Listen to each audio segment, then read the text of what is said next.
Tholindis? You're back early? Our equipment's being serviced today, so I got off earlier than usual. How's your day been? Aw, why the long face? Is something the matter? Has your boss been giving you a hard time again?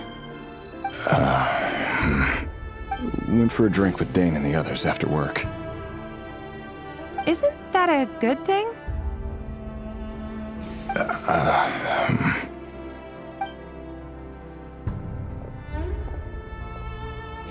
Rerir showed up today, too.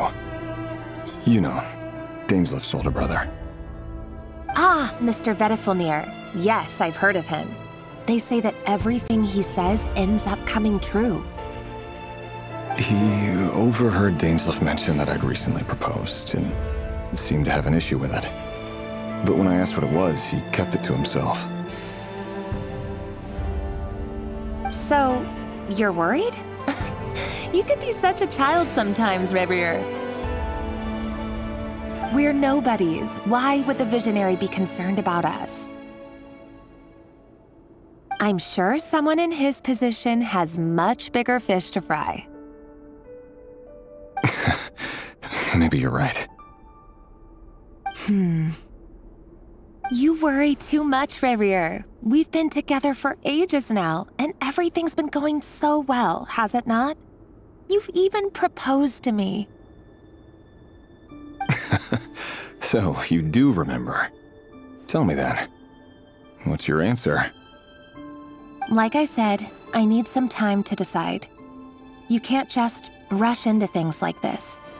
We may be nobodies in the grand scheme of things, but if we want things to work out, we've still got to plan ahead. All right. Take your time. Just don't keep me waiting forever. Nobodies. Sounds about right. In the eyes of people like Rerir and Dainsleif, what do we matter? Can someone whose gaze is so fixed on a far-flung future even see the present clearly? Besides, the dynasty's fate rests with the king and his inner circle. Whatever I do, it won't make much difference. Meanwhile, every idea they come up with and every decision they make, it affects everything. These days, the king is lost in his research, and the purge of the Crimson Moon bloodline grows ever more intense. The opposition tried to speak out, but nothing came of it.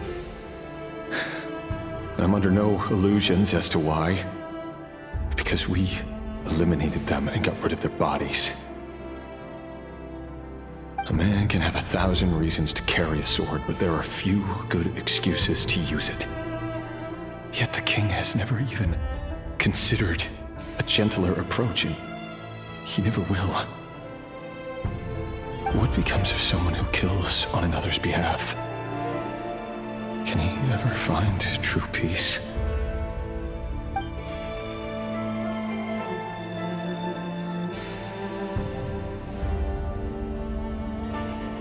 Tholindis,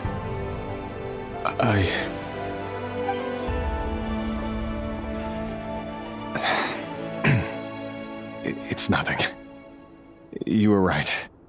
Fate has never smiled upon nobodies like us. But by the same token, it's unlikely to bear a grudge against us either. There's no reason we can't keep living happily together, cherishing the simple joys of each day as they come. See? You just need to stay positive, Rerir. I can feel your warmth, your breath. You're right there, right by my side. Just seeing you makes me happy in a way I can't explain, and that's something that no one could ever take away from me. So smile, my love. Let go of that frown. You're right, Tholindis. I've just been overthinking things. That's better. Getting caught up about things like this will only ruin our evening. Speaking of which, all set for the ball tonight? I need to go get ready. You go ahead. I just have a few things to take care of, then I'll come join you. Even busier than the big shots, huh? Fine, I'll go get started. But don't be late. If you keep me waiting too long, I won't be a happy bunny. Relax. I'll be there. Seriously, though, you drive a hard bargain. You're really gonna leave my proposal hanging and still expect me to take you to the ball? Well, that goes without saying. I already told everyone I'd be coming with a dance partner. Besides, they're two completely different things. Let's take it one thing at a time, all right?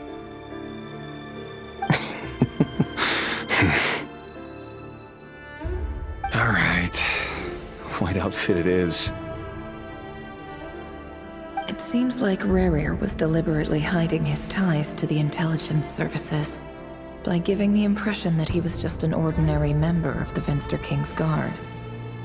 He clearly doesn't want his would-be fiancée to know about his other life. Then again, that's hardly surprising.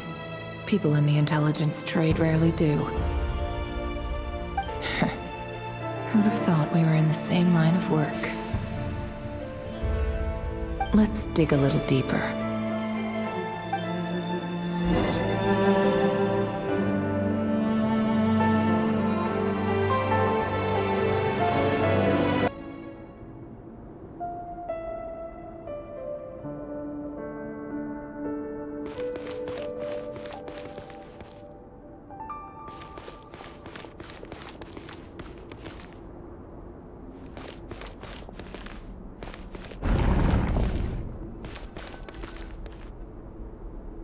Our last operation was a resounding success, and all thanks to you, Rerir of Solnari. In total, we apprehended 32 dregs of the Crimson Moon, and 67 accomplices. After all these years since the dynasty's fall, so many of them still linger on. Indeed, it cannot be denied. Yet it was destiny that the Crimson Moon should be overcome by the eclipse, and that His Majesty, the all-seeing Venster King, now guides our nation on the path to prosperity. Conria has no further need for a dead moon. But alas, there will always be those who refuse to see the truth, choosing instead to romanticize the past. That's not entirely true. Much about the Crimson Moon era was worthy of remembrance, and that's exactly why they keep trying to see it restored. Many of its secrets remain unsolved to this day. As it happens, that's precisely the field of study my partner is devoted to. You still haven't told her what you really do for a living. Where would I even start?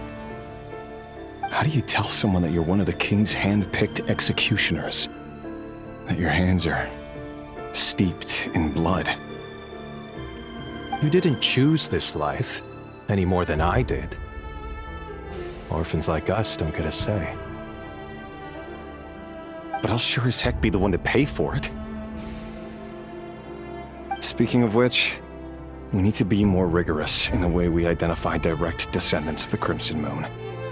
Someone, it seems, has strong opinions about my future plans. Most likely my marriage in particular. I have a feeling that we may soon become targets of the Crimson Moon's retribution. Your concerns are not unfounded. They've taken out many of our colleagues these past few years, and for that very reason. These are no helpless lambs we're leading to the slaughter. They're wolves in sheep's clothing. Take care, Rerir of Solnari. I look forward to toasting you at your wedding. Thanks, Thorkel.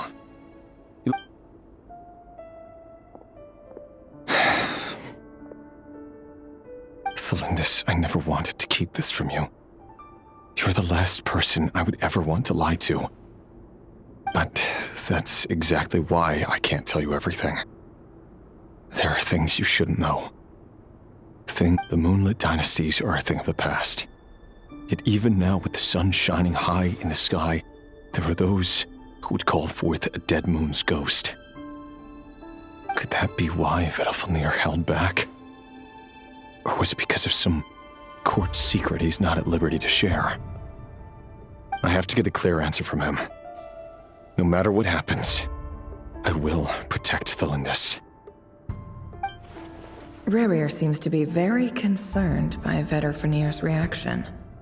Rerir and Dainsleif, the Visionary and Twilight Sword. So that's what they were really like. I've investigated this whole area now. There doesn't seem to be any other memories here. Should I try somewhere else? Wait a second. What's this black smoke?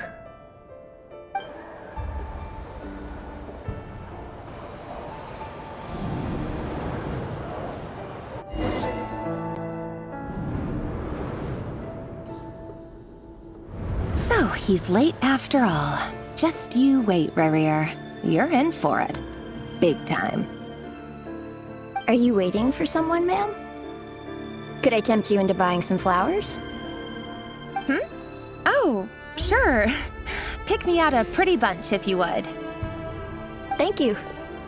But I'm afraid none of them are as pretty as you. For someone so young, you sure have a way with words, don't you? I'm only telling the truth. Look me in the eyes. You'll see I'm not lying. You're... May we have a word in private? Who are you? And what do you want? It doesn't matter who I am. Too many of our kind have fallen lately, so I decided to take the risk of reaching out. Not long ago, the Rerir of Solnari led an assault on one of our strongholds. We suffered many casualties, and many who came to our aid lost their lives as well. Sorry, I don't know why you're telling me this. And I don't want to get involved. Wait, hear me out. This time we finally got a clear look at his face and learned his true identity. His name is Rerir, and he claims to be one of the King's guards. What did you say? A cruel irony, isn't it? The man you're set to marry leads a double life as a brutal executioner. But surely, you must have caught a whiff of the blood on his hands. Why are you telling me all of this now? Simple. It's because... How strange. Rerir was nowhere to be seen in that memory. It clearly belonged to Tholindis. Rerir couldn't possibly know what happened if he wasn't even there. Why would her memories appear in his fragment? The ceremony won't last much longer. I think it's time to call it a day.